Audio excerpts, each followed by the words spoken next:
Hello everyone, you are welcome in my English YouTube class. मेरी English YouTube class में आपका स्वागत है। I am going to teach you RTET 2011 second level English question paper.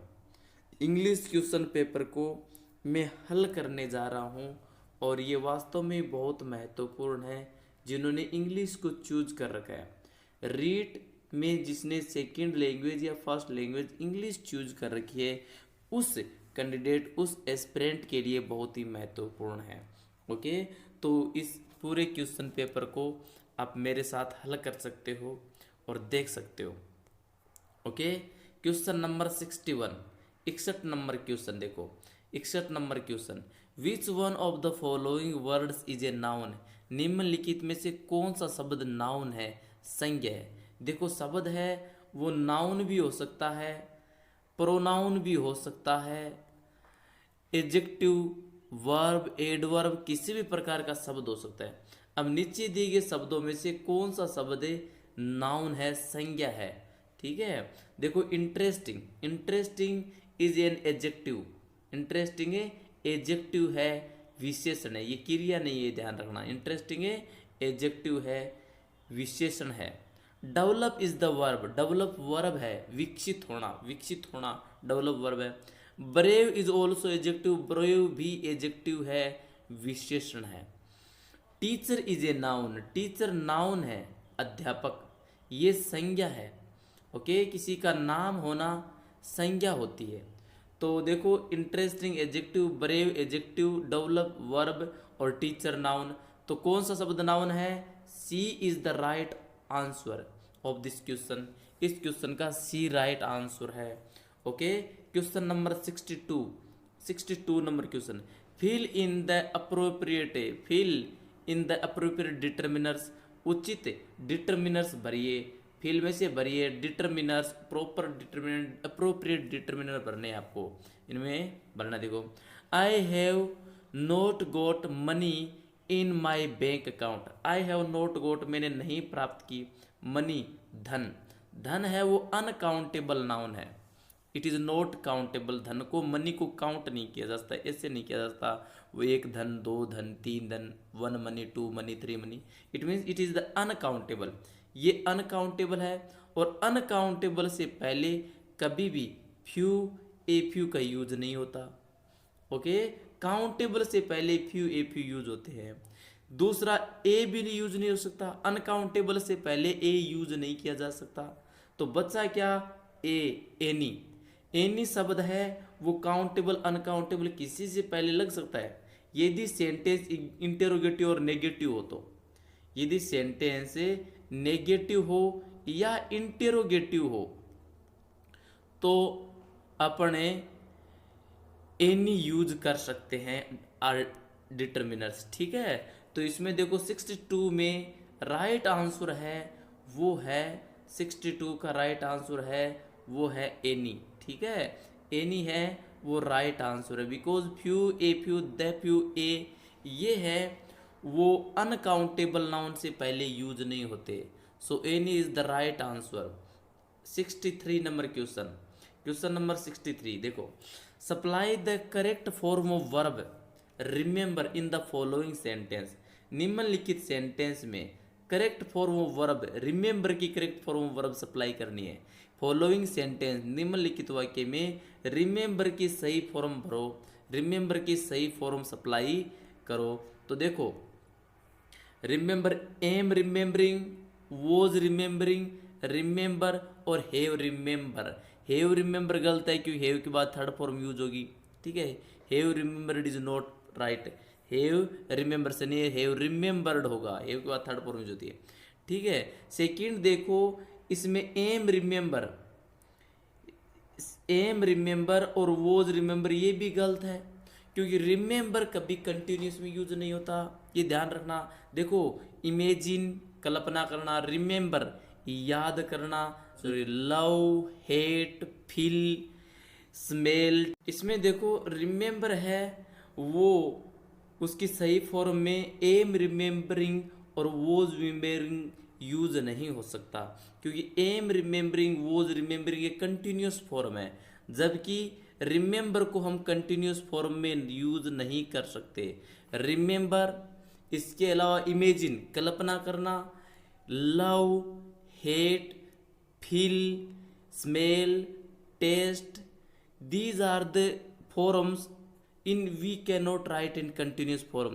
ये forms है, ये verbs है जिनको हम कंटिन्यूस में नहीं लिख सकते।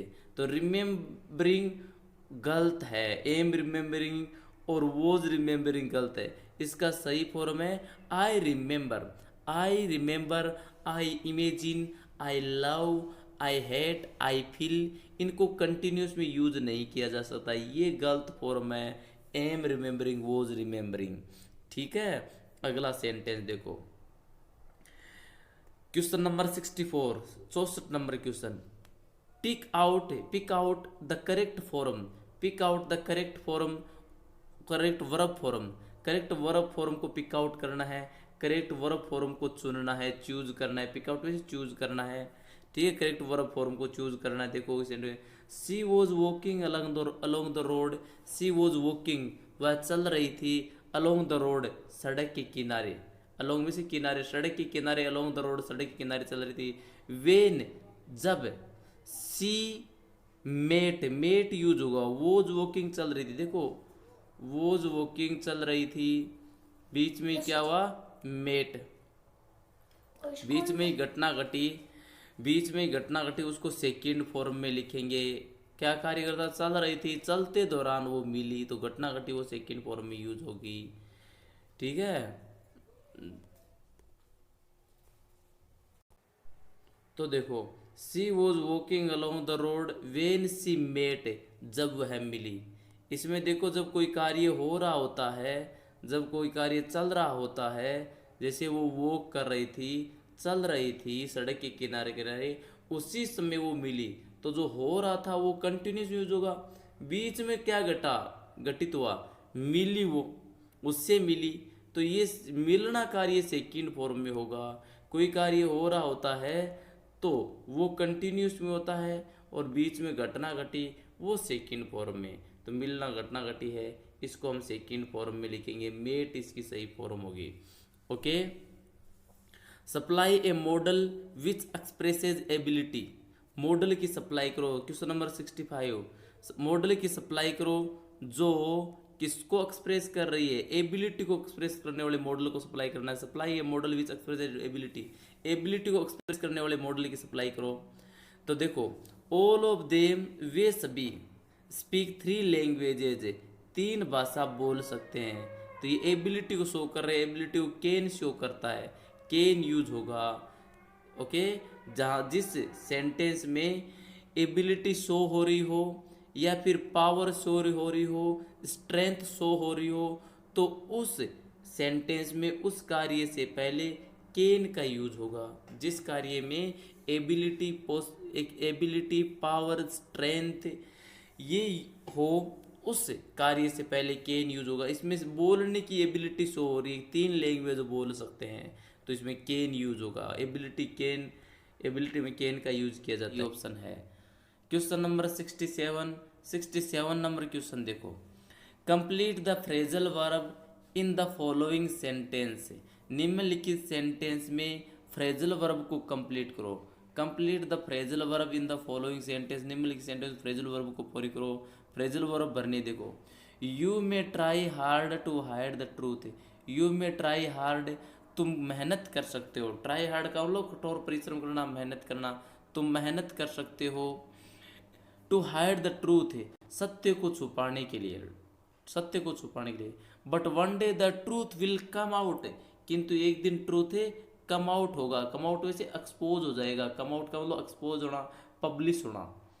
Truth will publish, truth will exposed, come out वैसे बाहर आना, एक्सपोज होना। तो यहाँ पर ट्रूथ विल कम आउट होगा, C is the right. Come over का मतलब जीतना होता है, कम ओवर, ठीक है। कम एट का मतलब किसी स्थान पर आना, कम इन में से अंदर आना।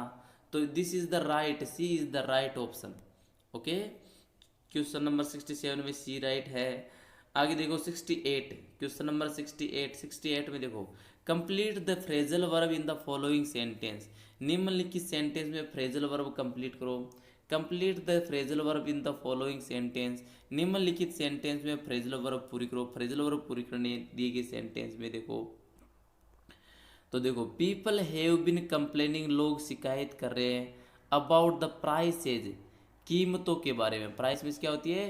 कीमतें, कीमतों की शिकायत कर रहे हैं। गोइंग अप, गोइंग अप में से ऊपर बढ़ना, ऊपर चढ़ना। यहाँ देखो, the right choice is going up, A is the right. Going through करते किसी के माध्यम से निकलना, गोइंग आफ्टर से पीछा करना, गोइंग इन अंदर जाना। यहाँ देखो गोइंग अप होगा, कीमतें ऊपर बढ़ रही है, जो महंगाई बढ़ रही है, गोइंग अप हो रही है, उसकी शिकायत करते हैं, शिकायत कर रहे हैं। पीपल हैव बीन कंप्लेन, लोग शिकायत कर रहे हैं। प्राइस इज गोइंग अप, कीमतें बढ़ रही है, एवरी डे, हर दिन उसकी शिकायत कर रहे हैं। So here A is the right option, A है वो सही ऑप्शन है। Okay, question number 69। 69 question, complete the phrasal verb. Phrasal verb complete करो इन द फॉलोइंग सेंटेंस। निम्नलिखित सेंटेंस में फ्रेजल वर्ब पूरी करनी है। देखो, my parents were at the railway station, मेरे माता पिता रेलवे स्टेशन पर थे। My parents were at the railway station, मेरे माता पिता रेलवे स्टेशन पर थे। To see off, see off का मतलब विदा देने, विदा लेने के लिए, सी ऑफ करना। सी ऑफ का मतलब बेड गुड बाय, बीड या bade good bye, B A D, bade good bye, good bye कहने के लिए। ओके, विदा लेने के लिए, सी ऑफ का मतलब विदा लेना। ठीक है, मेरे many parents are at the railway station, many parents, बहुत से parents were at the railway station, railway station थे। To see off their children, अपने बच्चों को सी ऑफ करने के लिए, अपने बच्चों को विदा देने के लिए। तो यहाँ see off, see is the right होगा। सी अवे, सी ऑफ्टर, ये इज नॉट राइट, यहाँ सही नहीं है। सी ऑफ होता है मतलब विदा लेना।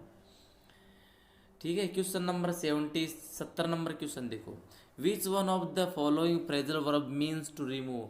निम्नलिखित में से कौन सा शब्द है जिसका मतलब है remove. Which one of the following phrasal verbs, निम्नलिखित में कौन सी फ्रेजल वर्ब है जिसका मतलब है टू रिमूव। रिमूव में से रिमूव करना, हटाना, रिमूव हटाना।